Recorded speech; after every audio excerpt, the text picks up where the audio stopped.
Research shows that excess clutter is associated with life dissatisfaction. Clutter negatively impacts our mental well-being, and particularly in women.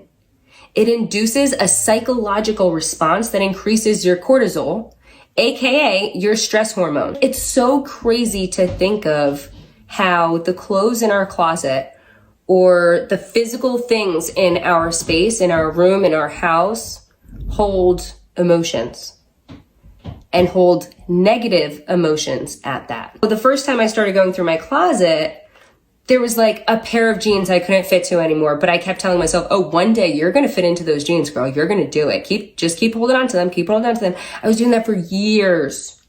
There was also a sleeveless top that I would never wear again because at the time I was so stressed. I was so anxious. I wasn't on a healthy routine. I didn't have a healthy lifestyle, didn't have a healthy diet.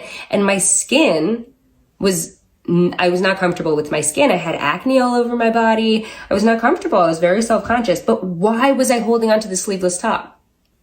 Once again, telling myself, oh, one day maybe your skin will clear up and you can fit into this top. Like, no, it was negatively impacting me, my emotional and physical well-being, and yet I was holding on to this junk for years. Research shows that excess clutter is associated with life dissatisfaction. Clutter negatively impacts our mental well-being, and particularly in women. It induces a psychological response that increases your cortisol, aka your stress hormone. If you are someone who hoards or you struggle to let go of things and you like to stock up when there are sales, but you actually low-key hate the fact that you do that because it's not even necessary and you know it, this is something you need to listen to.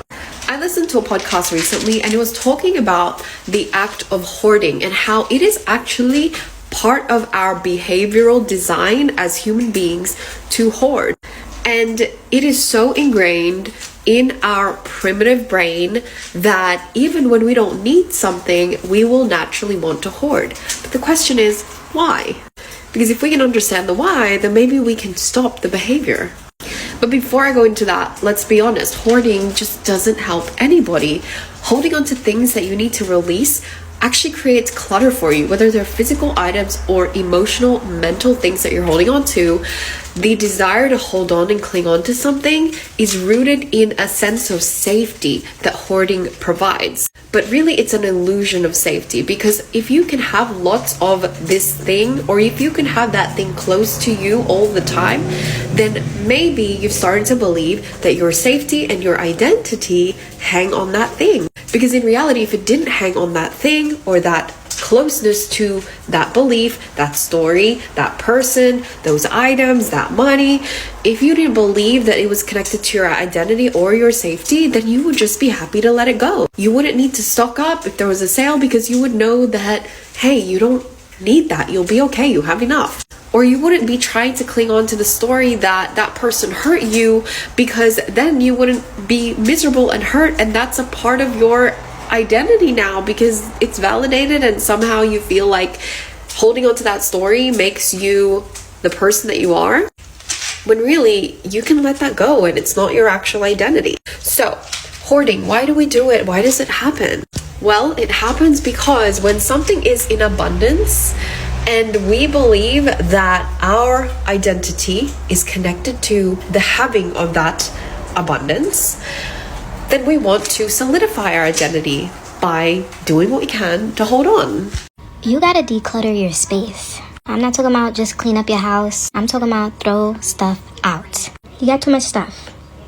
There's no reason for these cabinets anymore. Throw this out. Look at this dining table. 2 chairs just have no place. Come on, take these away. I'm at my mom's house, so I'm not gonna go in on her, but it's like, there's no need for a lot of stuff anymore. When you declutter your space, you feel so much more like you can relax, like you can really think. You don't need all of those things on your counter. You don't need all of these head ties. One head, 50 head ties? You don't need that. The other day, I was clearing out my head tie drawer. I literally had 50 head ties. And it like the drawer couldn't even close anymore.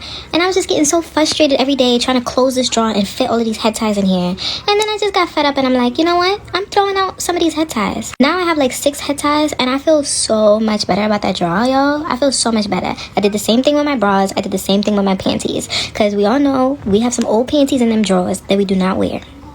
Some of those panties we only wear on our period and they're getting old. Get some new period panties too. If you haven't worn that clothes in more than a year, you're not going to wear it. Give it up. You're not going to wear it. You're not going to wear it. If the clothes has a stain on them and you feel like, oh, one day I'm going to get that stain out, get rid of it. It's a nice something. You're not going to get the stain out. You're not going to wear it like that. Get rid of it. We underestimate the value of space. Reduce your stress and your anxiety.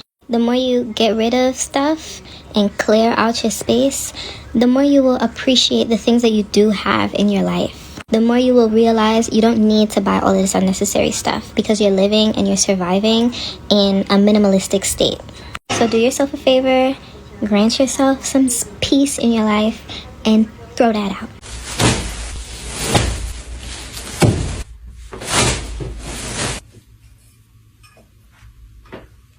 This is all the stuff I've just removed from my wardrobe. And you know the worst part is that 1, 2, 3, 4. This bag is all shoes.